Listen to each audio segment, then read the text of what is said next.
and welcome to Globe Undivided. My name is SANAH MALIK, and I am the CEO of a non-profit called the Refugees and Immigrants Organization based in Toronto. Today we cover a pressing issue for Globe Undivided News Channel, one that is not only prevalent in Canada, but also largely ignored. I would like our viewers to not only understand the complicated refugee crisis that has taken over the country, but also critically analyze how we scrutinize human beings who are just like you and me. Today, we will touch upon important concepts like post-colonialism, Orientalism, othering, and the white savior complex. So brace yourselves as we challenge some norms, break some barriers, and most importantly, fight ignorance. The current refugee number worldwide is close to 5 million, and Canada accepted and resettled 28,500 of them as of June 20th, 2016. While the resettlement and humanitarian efforts, along with international involvement in the military and peacekeeping actions in different war zones, are ongoing, it is important to reflect on the media's role in the refugee crisis coverage in the country. Based on the much debated premise that the media both reflect and shape public opinion and government actions. My media content analysis today is founded on the theories of post colonialism and Orientalism. In both theories, the West is contrasted to the rest. Both theories rely on othering non Western people. Post colonial theory specifically analyzes and criticizes how the colonizers distort and assign inferiority to the colonized, deny their agency, and attempt to reclaim their inevitable otherness, while also presenting them as a threat to Western values. The theoretical framework of Orientalism, put forth by Edward Said, helps address how the inferiority of non Western cultures is expressed and the othering that is specifically targeted at the Middle East, the Arabs, and Muslims. Based on these frameworks, I propose that the presence of refugees in the West, especially Syrians, is received with fear, apprehension, and stereotypical representation. A lot of positive terms are used by media, such as Canadian communities are benevolent, caring, and compassionate, while depicting them and their government as humanitarian. In a lot of cases, that is the truth. But is that the whole truth? When asked about the ability of smaller cities to provide affordable housing to Syrian refugees, Immigration Minister John McCallum reportedly said that the government and settlement sector were actively working together. He affirmed that Canadians were welcoming to the refugees and said that he was assured that these refugee settlement agencies were professional and very humanitarian. But had this truly been the case, refugees and asylum seekers wouldn't be stuffed in churches and schools today. Let's have a look at two contrasting video segments that clearly show that there has been some gaps in addressing this issue. In terms of housing, yes, it is a challenge, but I think we are in the process of meeting that challenge. But in large measure, that's why I set up a private fundraising operation, and the private sector has raised over $20 million so far, and much of that will be devoted to rent subsidies. In addition, people in the real estate sector are putting forward rental units that will be subsidized to help the refugees. So I think there are ways to solve that issue. And in the meanwhile, the flow from the airplanes is not slowing down at all. It's just that if certain towns or cities need a pause, there will be other places in Canada who will receive the refugees. How long can they expect to wait in these hotels, given that there have been these requests for pauses from different municipalities? Well, I think it's difficult to give a precise answer. Sometimes it might be 2 or 3 days, sometimes it might be 2 or 3 weeks, depending on the situation. But I am assured that these refugee settlement agencies, they're very professional, and they're very humanitarian. They're very caring about the refugees. They've devoted their lives to looking after refugees. So I think if the refugees stay, let's say 2 or 3 weeks in a hotel, I am sure that they will be well looked after by these agencies. But that having been said, we would still want to move them out and into longer-term accommodation as quickly as possible. The interview of former Immigration Minister John McCallum was recorded nearly 5 years ago, and the article that you can see clearly on your screen is stating the same thing and in the same diplomatic terms does not reiterate the fact that these refugees were not resettled.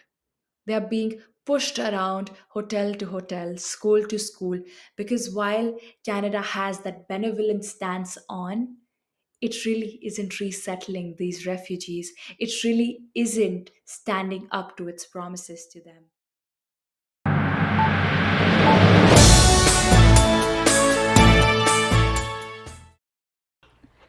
Even as roadblocks occurred during the process of settling these refugees, benevolent acts were attributed to Canadian values, and acts that were hostile could be characterized as un-Canadian.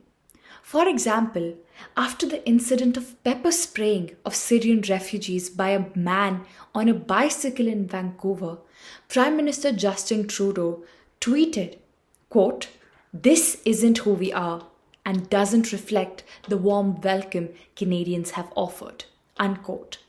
Let's have a look at this video. Shock and outrage across the country tonight after a number of Syrian refugees were injured in a pepper spray attack overnight. It happened after a dinner welcoming the refugees to Metro Vancouver. Tonight, police are treating the investigation as a possible hate crime and searching for the man who did it. So welcome to all of you. This is how the night began. Hundreds packing this banquet hall for a special dinner, welcoming 45 new Syrian refugee families to Metro Vancouver. But this is how it ended. Paramedics treating injured people, women, even children, after a pepper spray attack outside. A bunch of people are screaming, everyone get inside, everyone get upstairs, and there are a bunch of little kids screaming and crying. Police say a man rode by on a bike and sprayed as many as 30 people leaving the dinner at the Muslim Association of Canada Centre in Vancouver. They were waiting for a bus to take them back to a hotel, most arriving in Canada just days ago. We all just start coughing and our eyes were burning and we were really confused of what was going on. Investigators are treating the attack as a possible hate crime, now searching for video evidence to identify the man responsible. It's very troubling given that these people are all new to Canada, and we want to make sure that they settle in properly and they're not treated like this. The assault is drawing sweeping condemnation across the country. Mayor Gregor Robertson calling it a disgusting display of hate. The Premier saying it's intolerable. The Prime Minister adding, "This isn't who we are." It does not reflect the values of our country, and it is my hope that the Vancouver police will soon be able to arrest the perpetrator. The Muslim community is hoping the attack is isolated, that it doesn't taint Canada's image in the eyes of those newcomers, now victimized. They've seen enough at home. This is not what they deserve, and they should be treated way better than us. The sad reality, after escaping a country marred by violence, they're facing it here, too. Based on this previous clip, the role of Canadian values in the reporting of the refugee situation, it is clear that the media engages in the process of othering these refugees, predominantly the Syrians. In all of the media sources that I analyzed, Canadian citizens, politicians, and the other public actors speak on behalf of the refugees and exemplify a white savior complex that marginalizes these refugees while offering a narrative of humanitarian and generous Canadians. Any racist or anti-Islamic acts, such as the incident of pepper spraying of refugees, are dismissed as uncharacteristic of Canadians. The media reports seek to uphold Canada's role as savior of these refugees. This is a common strand, despite differences in partisan political slants between the media. Any criticism meted out at either Harper or Trudeau or their governments is reported as a moral failure, not in keeping with Canadian values. And anything politicians say to praise Canadians' generosity, it gets reported. We all can see the theme of refugees as vulnerable, desperate, and in need of saving emerged in many of the media references I just quoted. Although the media's intent may have been to show the depth of the humanitarian crisis, the articles in essence remove the agency and resilience of these refugees by always portraying them as desperate and vulnerable. Nonetheless, this article is not that bad because certain aspect of these sources have tried to capture the essence of the refugee crisis in the country. This article from the Globe and Mail states, quote, the waiting time is way too long. People are losing hope. People are suffering dearly. The sole article addressing refugee agency reflects on the difficulty these refugees face while leaving their home country and coming to Canada. It is reassuring because it reminds us that the refugees are not freeloading hoarders seeking to break down the doors of the West, as some would portray it. Rather, they're badly jarred families trying to calculate the best path to safety and stability. Maybe we don't need alternative media. Maybe we need alternative narratives to be showcased.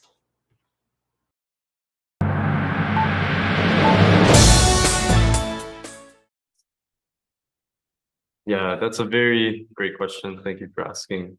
Um, I don't believe so. I think that you can see with the evidence of the refugees, not just from Syria, but from other places, that there's a pileup of them in schools and mosques and churches, and they're living a life that is dependent on someone else. And because they're dependent on someone else, it's not only bad for the family, but it's so detrimental to the self. And I'd just like to share this quick example. There's a prominent ideology in a nursing home when older patient has lost many skills of basic life skills like brushing their teeth and showering. It becomes and the nurse is doing it for them. There's a key lesson that nurses learn is that not to do anything for them that they can't do by themselves. And the reason that they teach this in nurses is because you take away their self-value when you take away the basic things that they can do to sustain themselves. This is the same thing with families that are coming from Syria, coming from other countries in the Middle East, and they can't sustain themselves, but not only for their family, and they're depending on others to support them, is completely, it's similar to the nursing metaphor. So what I think about the Canadian refugee crisis is that it's been something that has been happening for years. I am a first-generation immigrant from Cambodia. So my parents are refugees from there.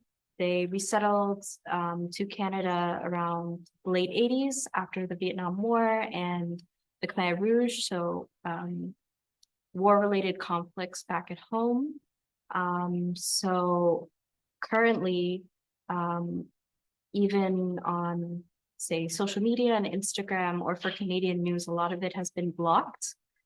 So we can't even consume certain things.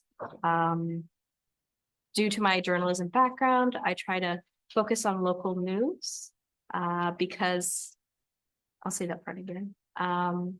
So I try to focus on local news because most oftentimes things are sensationalized or things are said so factually that the actual stories and the actual people that are facing the problems that comes with being refugees aren't addressed. Oftentimes they're just a stat, 101 from here, 10 from here, and you don't know why they're here, what conditions they're experiencing. So my parents actually went to Saskatchewan first and the opportunities were a bit different there. Not saying anything against Saskatchewan, but they came to Ontario for different opportunities because other family members came here as well. But there's barriers to not being English speaking or coming from that kind of country. So their kind of growth or how far they can go as refugees sometimes is kind of harder, or their progress in the country might not be the same for somebody who's been here longer. Yeah. Well, firstly, I would like to just say that the way media portrays something, it has a huge impact on how the general population thinks about the issue. So I guess that being said, I feel like the Canadian media hasn't portrayed the negative impacts of the refugee crisis. So for example, the media loves to boast about the fact that Canada is, it usually takes refugees from these third world countries. But what the media doesn't highlight are the negative impacts of this. For example, some of the refugees that come to the country, they are not properly stated inside the country. So for example, they don't have any means of income set up for them, they don't have any kind of housing, or they don't have any kind of general support. So I guess I want the media to also portray these negative facts, and not just for refugee crisis. I feel like for all issues, media should portray both the negative and the positive impacts, so that the general population could have a much better opinion about the issue. I think like it's over stigmatized. I feel like we all have like this preconceived notion of refugees, and like we kind of like treat them as less than for the fact that they're in our country. But like some of these people like that are refugees are coming from like high status in their like country of origin, but it's just because of circumstances over there that they have to come here, and they're just treated like less than when like, they're equally as intelligent and as smart as us in our country. All these interviews highlight how the media neglects to thoroughly investigate the challenging realities of resettling refugees in Canada. In instances where reports discuss obstacles to resettlement, they tend to emphasize language and cultural issues, portraying these as deficiencies on the part of the refugees. Syrian refugees in particular are frequently portrayed as vulnerable and dependent victims. Furthermore, the interviewees also address the structural barriers to securing employment, housing, and adequate access to healthcare and education. They correctly observe that the majority of reporting, if any, focuses on needs and vulnerability, lacking a critical examination of potential solution. The glorification of individuals and the private sector further reinforces the notion of core Canadian values, placing the West in a superior position compared to the rest. The media not only mirrors but also strengthens the government and the public's identity confusion regarding the Canadian refugee issue.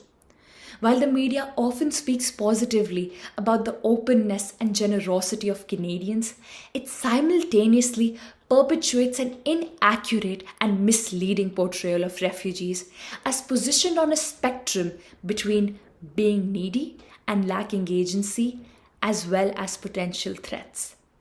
While the emphasis on public volunteerism in refugee resettlement is praiseworthy, media reporting aligns with, supports, and endorses the government's evasion of responsibility by transferring social duty to private individuals and groups.